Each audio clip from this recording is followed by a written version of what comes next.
Assalamualaikum warahmatullahi wabarakatuh. Perkenalkan, nama saya Wirdani dengan NIM 2012-20372. Di sini saya dari PAI 6L. Saya di sini memenuhi tugas mata kuliah saya dengan MK Usul Fikih. Baiklah, di sini saya akan membahas tentang ijma sebagai dalil hukum Islam. Latar belakangnya, dalam khazanah hukum Islam, ijma menempati posisi yang sangat penting sebagai salah satu dari 4 sumber hukum utama bersama Al-Quran, Sunnah, dan Qiyas dan ijma. Ijma diartikan sebagai kesepakatan para mujtahid terhadap suatu hukum syar'i setelah wafatnya Rasulullah SAW. Di tengah kompleksitas kehidupan modern, ijma menjadi sangat relevan karena dapat menjawab permasalahan hukum kontemporer yang tidak ada pada masa Nabi. Oleh karena itu, pemahaman yang utuh terhadap pengertian, rukun, kedudukan, macam-macam, dan syarat-syarat ijma menjadi sangat penting dalam menjaga keseimbangan dan dinamika hukum Islam sepanjang zaman. Baik, selanjutnya kita akan membahas tentang pengertian ijma. Secara etimologis atau bahasa, kata ijma berasal dari bahasa Arab yang berarti bersepakat atau bertekad bulat. Secara terminologis atau istilah, para ulama usul fikih mendefinisikan ijma sebagai kesepakatan seluruh mujtahid umat Islam pada suatu masa setelah wafatnya Nabi Muhammad SAW terhadap suatu hukum syar'i. Definisi ini menjelaskan bahwa ijma bukan sekedar kesepakatan biasa, melainkan keputusan hukum yang diambil berdasarkan ijtihad para ulama. Dengan adanya ijma, hukum Islam bisa terus menjawab persoalan kontemporer tanpa keluar dari nilai syariat. Ijma menunjukkan bahwa hukum Islam itu fleksibel, tetapi tetap punya dasar kuat dari para ulama terpercaya. Terus rukun ijma. Menurut Abul Wahab Khalaf, ijma hanya sah jika memenuhi 4 rukun utama.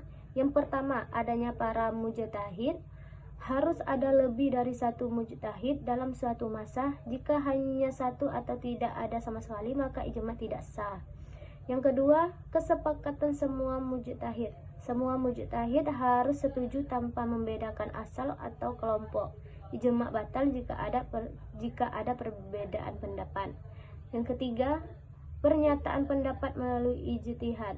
Setiap mujtahid harus menyampaikan pendapatnya baik secara lisan, tertulis, atau melalui keputusan hukum.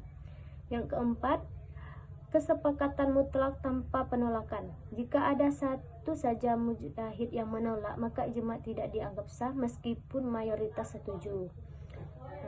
Selanjutnya itu kedudukan ijma. Yang pertama, ijma memiliki posisi yang sangat penting dalam hukum Islam, yaitu sebagai sumber hukum ketiga setelah Al-Quran dan Sunnah.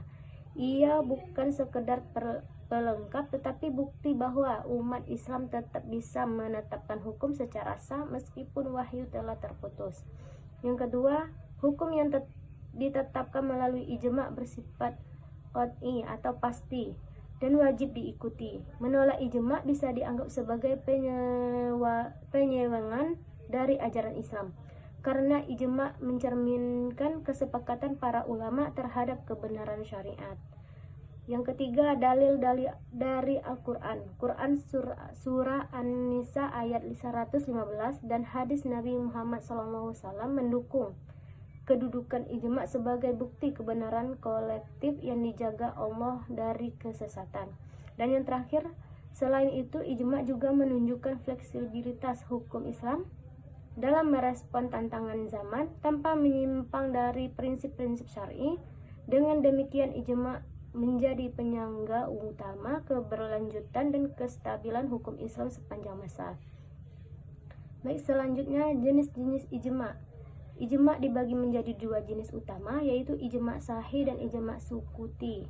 Berdasarkan cara terjadinya dan tingkat kejelasan kesepakatannya. Yang pertama, ijma sahih adalah kesepakatan yang jelas dan tegas dari semua mujtahid, baik melalui ucapan, tulisan, dan fatwa. Jenis ijma ini diakui sah dan mengikuti oleh semua ulama karena tidak ada keraguan dalam proses kesepakatannya. Yang kedua, ijma sukuti. Terjadi ketika sebagian mujtahid menyampaikan pendapatnya, sementara yang lain diam tanpa menyatakan setuju atau menolak. Diam ini dianggap sebagai tanda setuju, namun keabsahannya masih diperdebatkan oleh para ulama karena tidak ada pernyataan tegas dari semua pihak. Terakhir, syarat-syarat ijma. Agar sebuah kesepakatan dapat dianggap sebagai ijma yang sah dan mengikuti secara syar'i, maka harus memenuhi beberapa syarat sebagai berikut.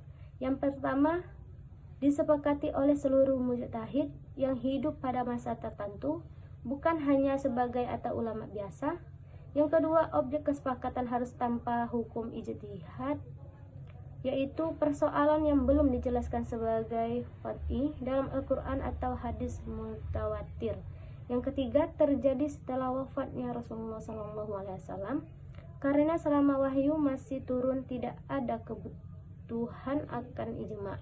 Yang terakhir, persetujuan harus dinyatakan secara jelas atau sahih melalui ucapan, fatwa, atau tulisan. Jika hanya berubah diam, maka keabsahannya masih diperselisihkan oleh ulama. Nah, itulah yang dapat saya sampaikan melalui video ini. Saya akhiri. Wassalamualaikum warahmatullahi wabarakatuh. Nah, di sini saya ada pantun, jadi tolong dengarkan. Ke taman kota membawa buku, duduk santai di bawah cemara. Belajar itu tiada jenuh demi masa depan yang cerah bersinar. Oke, bye-bye.